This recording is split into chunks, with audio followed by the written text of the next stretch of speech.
My onion and cheese pie recipe is easy and delicious, inspired by Southern style tomato pie and the eggplant pie I did in the summer of 2020. This pie is going to be the perfect way to enjoy onions. It's going to have plenty of spices, cheddar cheese, and a sour cream and cheese topping that's going to make this unforgettable.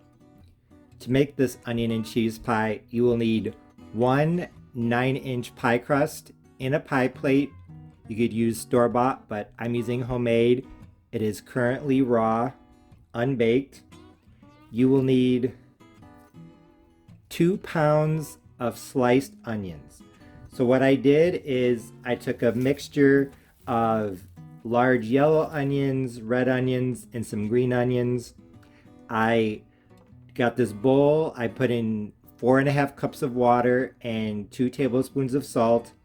I chopped the onions so that they were about 1/4 of an inch thick, and then I put them in the salt water for an hour and a half.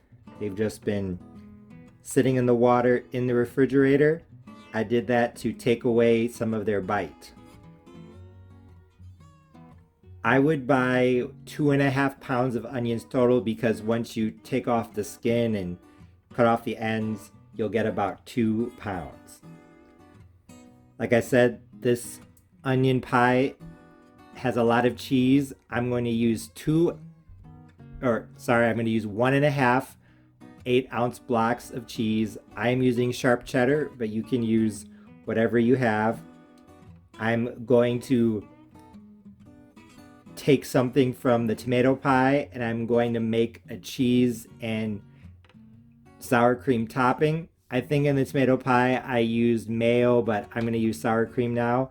I'm going to mix half of 1 block of cheese along with 1/4 cup or 60 grams of sour cream to make a nice topping. I'm also going to add spices, 1 teaspoon each of onion powder, garlic powder, black pepper, parsley, oregano, and basil.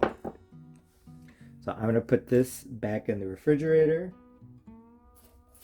Cheese is easier to grate when it's cold.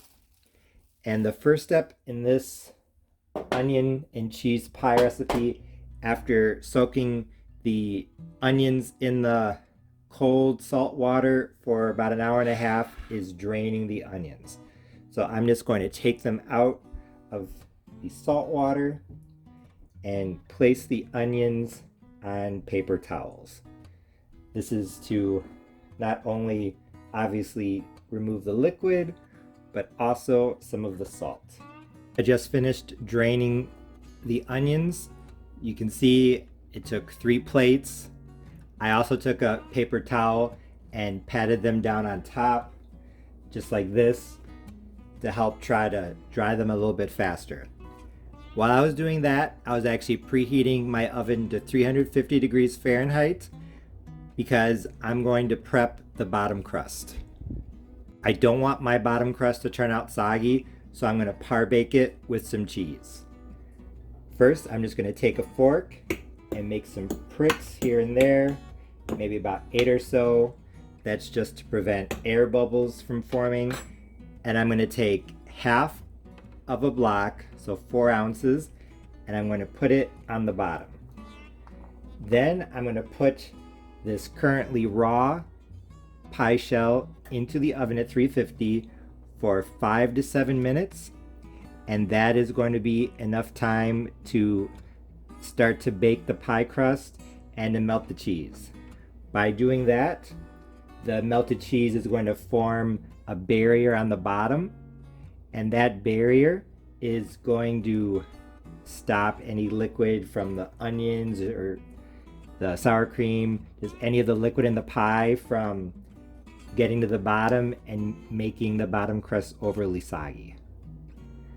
I said I was going to do half of a block, maybe a little bit less, because I want to make sure I have enough for other parts of the pie. It doesn't have to be absolutely perfect, but a little under 4 ounces of shredded cheese in the bottom.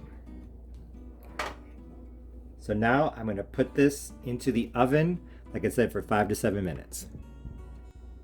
My bottom crust par-baked with the cheese for about 7 minutes. So now I'm ready to start assembling my onion and cheese pie. The first thing I'm going to do is I'm going to take my spices, like I said, 1 teaspoon each of garlic powder, onion powder, black pepper, basil, parsley, and oregano. And I'm going to put a light sprinkling down on the bottom, just to give it some flavor everywhere. Like I said, this recipe is inspired by Southern style tomato pie, as well as the eggplant pie that I have done here on my channel, which was inspired by the tomato pie. So basically what I'm going to do, I'm going to put this sour cream off to the side. I'm going to take 4 ounces of cheese, so another half a block, and I'm going to use that, the spices, and the onions to make the filling.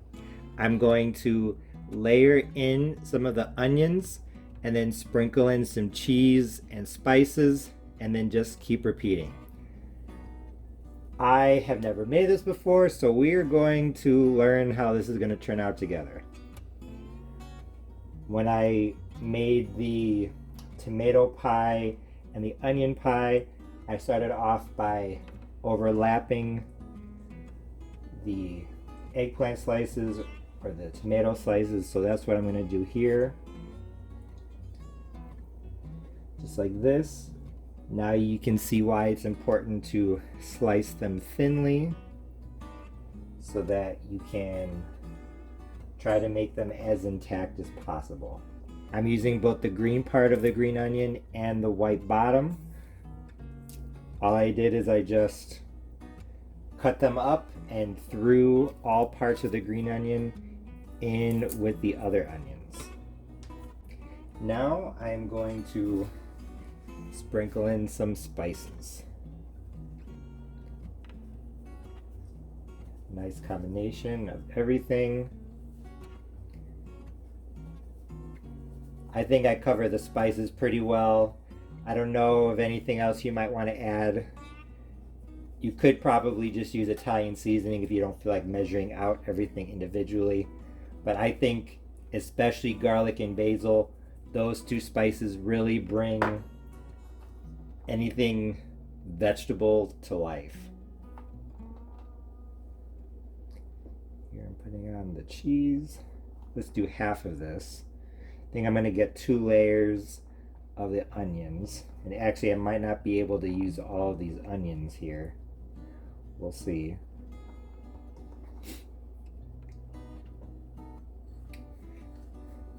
Maybe 3 layers of onion. We'll see. I'm going to sprinkle in some more spices. Now for another layer. If you have a mandolin, I think that might make this easier. I try to keep everything as whole as possible, but honestly I think that slicing them maybe even thinner than I did would be a good idea, just to make sure that they cook all the way through. As I think the biggest thing about this cheesy onion pie is you want to make sure that the onions are thin enough so that they cook through, because if they're raw, it's not going to be good. That's the second layer of onions. I just press them down to make enough room in the pie for 3 layers of onions. I'm going to sprinkle on some more spices, and then some cheese, and more spices, and then the final layer of onions, and then the other half of a block of cheese I'm going to put on the top, mixed with the sour cream. I am saving some of the spices for the sour cream topping, so maybe put 3/4 of the seasoning into the pie and then leave 1/4 for the sour cream and cheese topping. I'm going to put on the final layer of onions, and then I'll bring you back. I'm going to sprinkle in a little bit more spices, and now it's time for the final topping.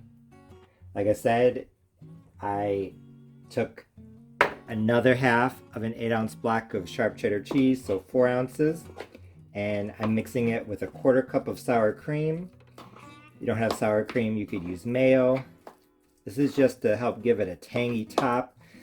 I know it sounds odd, but it's going to add a lot of flavor. I'm going to add the leftover spices. So now I'm just going to put little chunks of this topping on top, here and there. And then I'm going to do my best to spread it out. That's going to be very hard because the onion filling is not even, but just I'm going to do the best that I can, and if you make this, do the best that you can. Best way is to put little bits here and there and just take your spoon and spread it out like this. I spread out the cheese and sour cream topping on top of the onion pie as best I could. Now it's ready for the oven. Notice I put it on a pizza pan. That's gonna keep anything that falls off from burning onto the bottom of your oven. My cheese and onion pie just came out of the oven. It was in at 350 degrees Fahrenheit, uncovered, for 1 full hour, 60 minutes. So it took a little bit longer than I had anticipated, but it looks and smells incredible.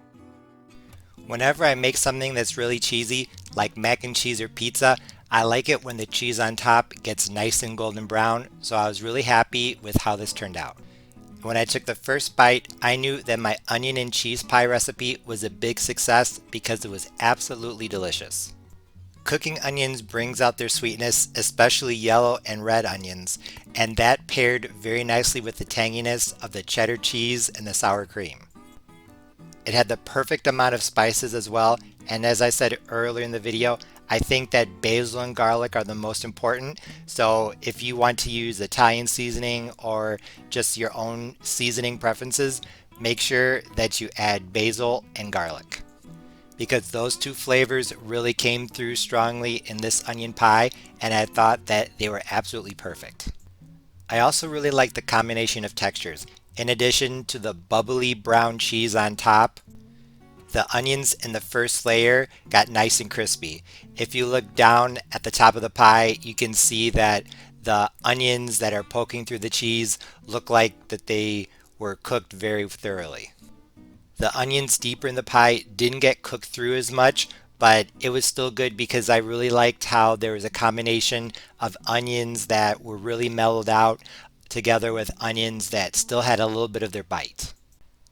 I thought that the cheese was pretty well distributed throughout the pie, but if I could go back, I would probably add just a little bit less cheese to the bottom and a little bit more mixed in with the onions. Speaking of the cheese layer on the bottom, I felt like it did a pretty good job of forming a seal to keep the bottom crust from getting soggy. Just as when I made the tomato pie, there was some moisture on the bottom of this pie. Honestly, probably a little bit more than when I made the tomato pie, but I think that's probably to be expected since I used fresh onions. Now that I'm holding a slice of the onion pie up to the camera, you can see just how well this pie held its shape when cut. The cheese in the middle acting like glue to hold everything together. Like I said, I was really pleased with how it turned out. As I said earlier in the video, this is my first time making this onion and cheese pie recipe. It was inspired by my southern tomato pie and my eggplant pie recipes. I was pretty sure this would be possible, but I wasn't 100%. So I said, I'll make a video for YouTube and my viewers and I can learn together. Really, the only thing I wanted to point out is that, like I said, the onions near the top that were closer to the dry heat of the oven, they cooked all the way through and they didn't have any bite at all. But as you would expect, the onions deeper in the pie, they definitely did still have an onion flavor. Not as strong as totally raw onions because they were cooked and they did soak in the salt water.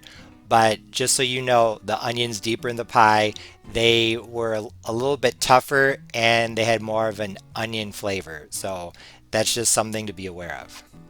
If you like Vidalia onions, you might want to try this recipe with those, but I would substitute the yellow onions for the Vidalia. I would still keep the red and green because I think one thing that made this pie really delicious and also really beautiful was the mix of colors.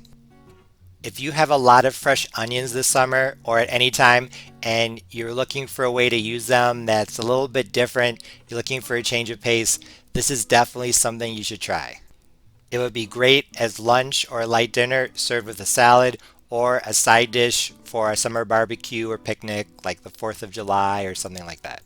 If you make this recipe, I know you'll like it, so let me know what you think. As always, thanks for watching. See you next time.